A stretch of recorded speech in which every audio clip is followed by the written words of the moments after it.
Escuchen. Antes de que empiece este video, necesito que sepan que hay una frase de 4 palabras que una mujer dijo frente a 45,000 personas esta semana. Y esa frase, dependiendo de cómo la lean, puede significar 2 cosas completamente distintas. Una muy simple, y una que cuando la entiendan completa, con todo el contexto que les voy a contar hoy, va a hacer que se queden en silencio unos segundos y piensen, no me metan en problemas. Eso fue todo lo que dijo. Y el mundo del espectáculo latino todavía está procesando lo que esas 4 palabras significan de verdad. Si sienten que aquí hay algo mucho más grande que un simple momento viral, están en lo correcto. Denle like a este video ahora mismo porque lo que les voy a contar hoy no lo van a encontrar armado de esta manera en ningún otro lado. Suscríbanse si no lo han hecho. Y quédense, porque esta historia tiene capas, y cada capa es más oscura que la anterior. Hoy es 23 de mayo de 2026. Y si esa fecha no les dice nada todavía, en unos minutos les va a decir todo. Vamos a empezar por algo que parece no tener nada que ver con la frase de la que les acabo de hablar, pero que al final de este video van a entender que tiene absolutamente todo que ver. Hace cosa de 2 años, en algún lugar entre Los Ángeles y Buenos Aires y la Ciudad de México, una relación que millones de personas seguían con genuina emoción se rompió de una forma que nadie esperaba. No hubo pelea pública, no hubo escenas. Hubo un comunicado en Instagram, frío, breve, calculado. 2 párrafos que pusieron punto final a 2 años de una historia que había empezado con un embarazo anunciado en un escenario, con una pancita mostrada con orgullo ante miles de personas, con una bebé que llegó al mundo en septiembre de 2023 y que se convirtió en el símbolo de lo que parecía ser el amor más bonito del regional mexicano y el trap argentino, fusionados en una sola familia.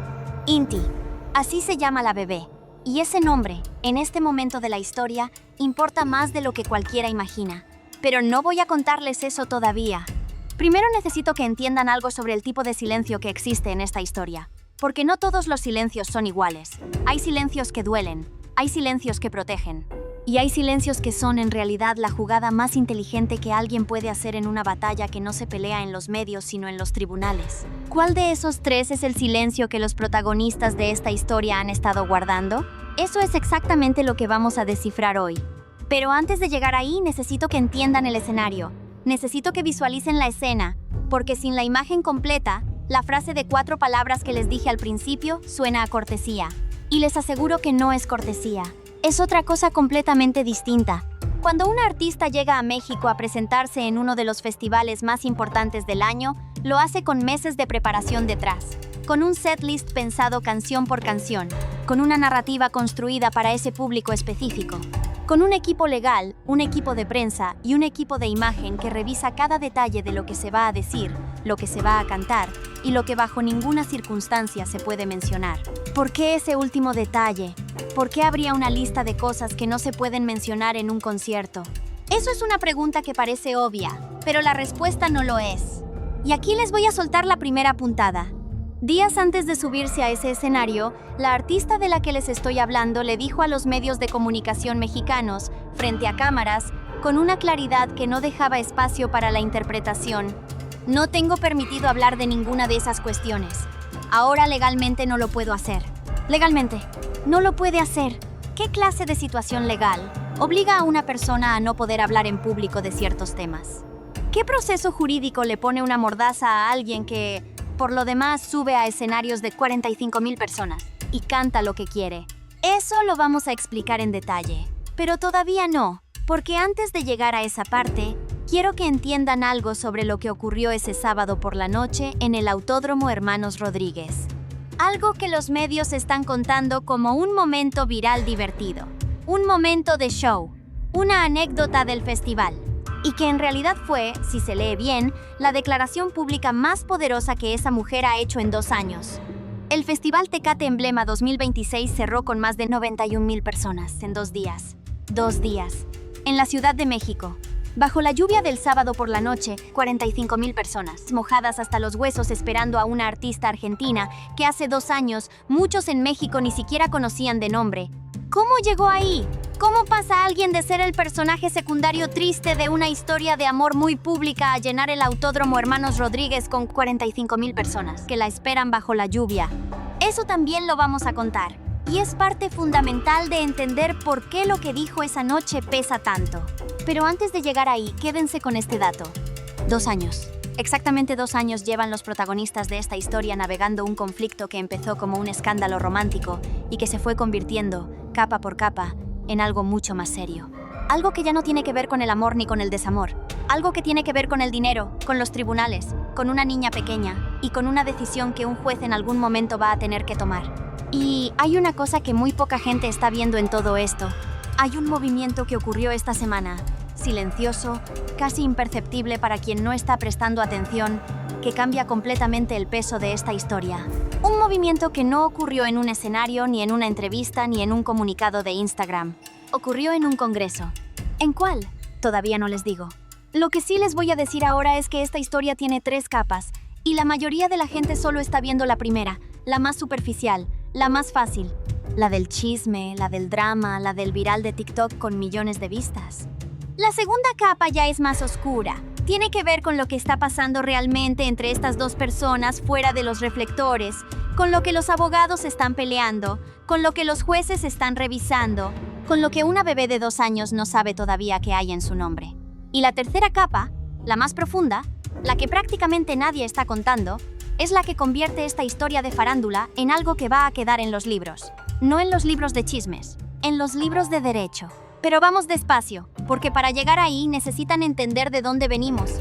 Hace 2 años, el 23 de mayo de 2024, un cantante mexicano publicó un mensaje en Instagram. Lo redactó con cuidado, con la distancia emocional de alguien que ya había tomado una decisión hace tiempo y solo estaba formalizando algo que en privado ya había ocurrido.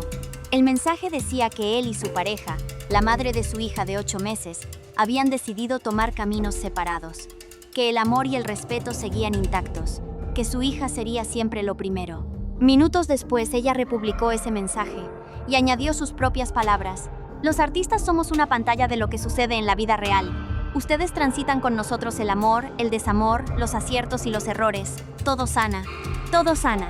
¿Cuánto tarda en sanar algo así? ¿Cuánto tarda en sanar que el padre de tu hija de 8 meses te comunique públicamente que se va? ¿Y cuánto más tarda cuando 14 días después, ese mismo hombre confirma públicamente que ya tiene otra pareja? 14 días. No les voy a pedir que emitan juicio todavía. Solo quiero que guarden ese número. 14 días. Porque ese número reaparece más adelante en esta historia de una manera que nadie anticipó. Lo que vino después, ustedes lo saben en términos generales, lo siguieron en redes, lo vieron en los titulares, la nueva pareja confirmada, la boda civil express, las críticas masivas, los memes, los abucheos en los conciertos de ella, los sold outs de la otra, el video polémico, la boda religiosa anunciada, la boda religiosa cancelada, la boda religiosa quizás sí, quizás no. Todo eso lo conocen. Lo que no conocen, o lo que tal vez no han visto conectado de la manera en que yo lo voy a conectar hoy, es la historia que estaba ocurriendo en paralelo a todo ese ruido. La historia real. La que no sale en los titulares de chismes sino en los boletines de juzgados. La que no tiene fotos virales sino documentos firmados. La que involucra a una niña pequeña que no sabe que su nombre está en el centro de una batalla que 2 países, 2 sistemas legales distintos y próximamente un Congreso de la República están intentando resolver. ¿A poco no se siente que esto se salió de control de una manera que nadie esperaba? Y sin embargo, en medio de todo ese caos legal, en medio de esa guerra silenciosa que se pelea en los tribunales, esta semana ocurrió algo en un escenario de Ciudad de México que sintetizó todo. Todo el dolor, todo el poder, toda la estrategia, todo el karma. En una sola noche, 45,000 personas, lluvia, un micrófono y 4 palabras que, si las leen con todo el contexto que les estoy a punto de dar, les van a helar la sangre de una manera completamente distinta a como las leyeron cuando vieron el viral en TikTok. Porque no me metan en problemas, no es lo que parece. Y ya falta poco para que entiendan exactamente por qué. Antes de llegar a esa noche, necesito contarles lo que ocurrió en los meses anteriores. No para hacer un resumen de noticias, sino porque hay 3 eventos específicos, 3 momentos puntuales, que son las piezas del rompecabezas que hacen que todo encaje. El primero ocurrió en abril de este año. Nodal lanzó un video musical, una canción que en teoría estaba dedicada al amor de su vida actual.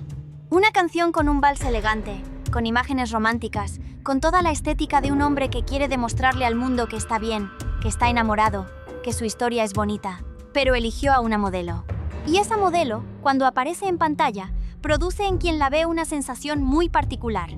Una sensación de déjà vu, de algo ya visto, de una cara conocida que no debería estar ahí. El mundo lo notó, los fans lo notaron, los medios lo notaron, y la modelo misma, semanas después, salió a hablar, y lo que dijo abrió una caja de Pandora completamente distinta al drama romántico. Habló de contratos incumplidos, de promesas rotas, de un equipo que no le pagó lo acordado, de una producción que la usó sin respetar lo que habían acordado. Eso es el primer evento. El segundo ocurrió en mayo. Un reencuentro en un hotel de Texas, sin papeles, sin acuerdos firmados, sin permiso judicial, con una tensión que los que estuvieron ahí describen como algo palpable, casi físico, y con una ausencia que fue más elocuente que cualquier presencia. Eso es el segundo evento. Y todavía no les voy a decir todos los detalles de ese segundo evento porque esos detalles cambian todo lo que vienen después. El tercer evento es el del escenario, el del sábado 16 de mayo, el de los 45,000 personas bajo la lluvia, el de la frase de 4 palabras. Y lo que conecta esos 3 eventos, lo que los une y los convierte en una sola historia coherente, devastadora y, en el caso de una de las personas involucradas, absolutamente calculada, es algo que lleva meses construyéndose en silencio. Algo que tiene nombre propio, un nombre que les voy a decir en unos minutos. Pero antes de llegar ahí, quiero hablarles de cómo se construye el poder en silencio. Porque lo que ocurrió esta semana no fue accidental, no fue espontáneo. No fue una reacción emocional de alguien que ya lo superó y quiere demostrarlo. Fue algo mucho más estructurado que eso. Cuando alguien está en medio de un proceso legal serio, cuando hay abogados de por medio, cuando hay jueces revisando documentos, cuando hay una niña pequeña cuyo futuro depende de lo que esos jueces decidan, cada movimiento público importa. Cada palabra dicha frente a una cámara puede convertirse en evidencia. Cada gesto registrado puede ser interpretado. Cada silencio y cada quiebre de ese silencio tiene consecuencias que van mucho más allá de lo que los fans ven en TikTok. ¿Qué hace alguien inteligente en esa situación? Cuida cada palabra, cuida cada aparición, cuida exactamente qué dice, cuándo lo dice y sobre todo qué no dice. Y esa es exactamente la razón por la que lo que ocurrió en el Tecate Emblema, leído desde esa perspectiva, es una de las jugadas más perfectas que alguien ha ejecutado en público en mucho tiempo, sin que casi nadie se diera cuenta de que era una jugada. El público mexicano le estaba ofreciendo en bandeja de plata el momento de venganza más masivo, más viral, más catártico que cualquier artista podría soñar. 45,000 personas listas para gritar lo que ella tal vez en privado habría querido gritar hace mucho tiempo. Y ella dijo que no. ¿Por qué? ¿Por qué alguien con todo ese poder, con toda esa multitud del lado, elegiría frenar ese momento en lugar de dejarlo correr? La respuesta tiene 2 partes. La primera parte es la que todo el mundo está viendo. Madurez, clase, elegancia. El ya lo superé ejecutado en vivo frente a 45,000 testigos. Eso es lo que circula en TikTok. Eso es lo que los comentarios celebran. Eso es lo que le ganó 3 días de cobertura mediática completamente favorable. Pero la segunda parte es la que nadie está diciendo en voz alta. Y esa segunda parte es donde está la historia real. Porque hay algo que ocurrió en este país, en México, impulsado directamente por este conflicto, que convirtió lo que empezó como un escándalo de farándula en algo con peso legal real. Algo que tiene el nombre de esta artista inscrito en él. Algo que, si se aprueba, va a cambiar las reglas del juego para miles de familias que no tienen nada que ver con el regional mexicano ni con el trap argentino. Y ese algo es la razón más profunda por la que cada palabra que esta mujer dice en público, cada gesto que hace frente a una cámara, cada reacción en un escenario, está siendo observada y analizada no solo por fans, sino por personas que visten traje y tienen título de abogados. ¿Están listos para entender qué es eso? Porque aquí es donde la historia de farándula se convierte en algo que no habían visto venir. Hoy, 23 de mayo, exactamente 2 años después de ese mensaje frío en Instagram con el que todo comenzó, hay una mujer que lleva 2 años construyendo en silencio algo mucho más grande que una carrera musical. Algo que comenzó con una disputa privada por permisos de viaje. Algo que se convirtió en una demanda. Algo que se convirtió en un proceso legal transnacional. Y algo que, en marzo de este año, llegó a un congreso.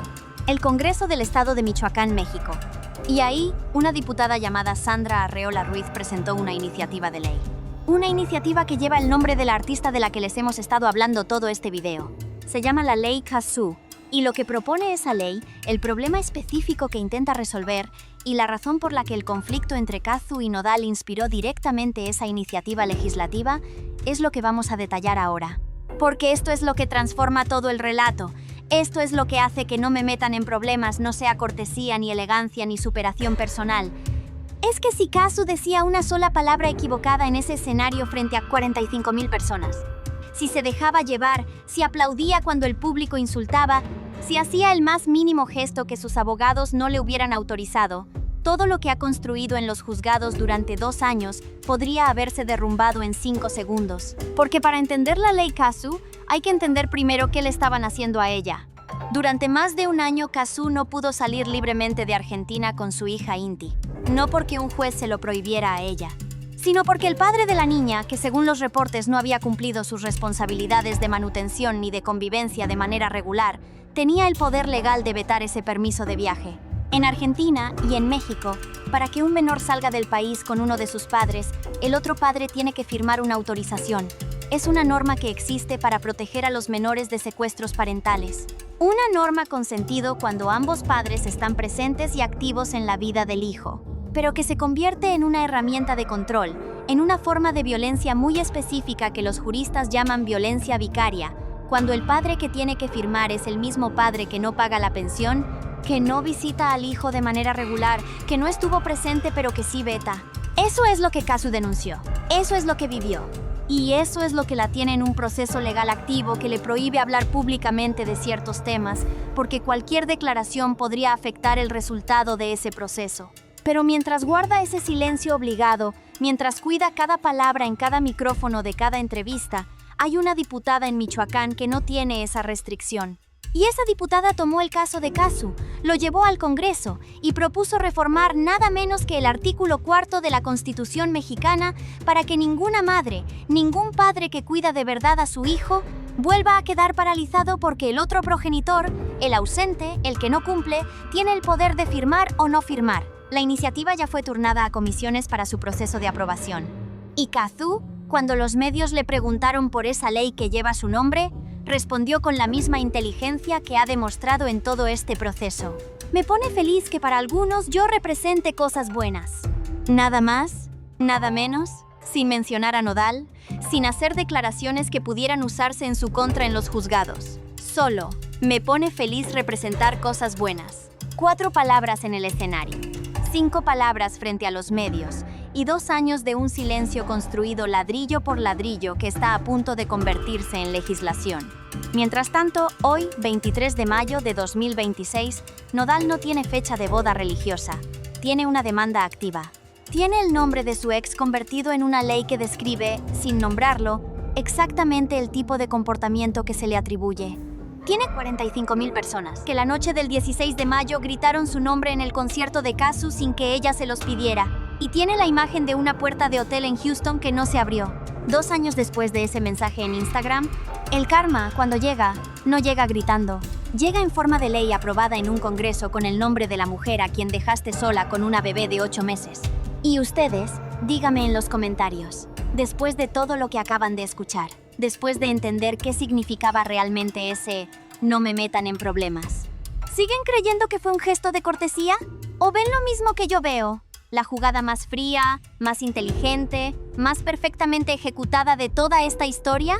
Porque hay algo más, algo sobre el estado actual del proceso legal, algo sobre lo que los abogados están moviendo en este momento. Y cuando eso salga a la luz de manera oficial, muchos van a entender que esta historia todavía no terminó, que lo que vivimos esta semana fue importante, sí, pero que el capítulo más definitivo todavía no se ha escrito. Y cuando se escriba, va a cambiar el nombre que aparece ganando en esta historia de manera permanente. Antes de que se vayan, necesito preguntarles algo.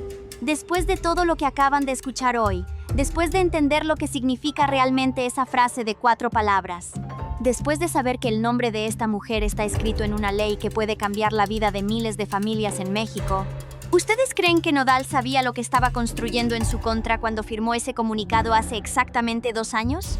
Déjenme su respuesta en los comentarios. Quiero leerlos a todos. Y si este video les hizo ver esta historia de una manera que no habían visto antes, ese like que tienen ahí abajo es la única manera que tienen de decirme que quieren más análisis como este. Cada like me dice que esto vale la pena seguir contándolo. Y si no están suscritos todavía, Este es el momento, porque lo que viene en los próximos días sobre este caso, sobre lo que está pasando ahora mismo en esos juzgados, no lo van a querer perderse. La campana de notificaciones, actívenla, para que cuando salga la segunda parte de esta historia, sean los primeros en saberlo. Porque esto, amigas, todavía no terminó.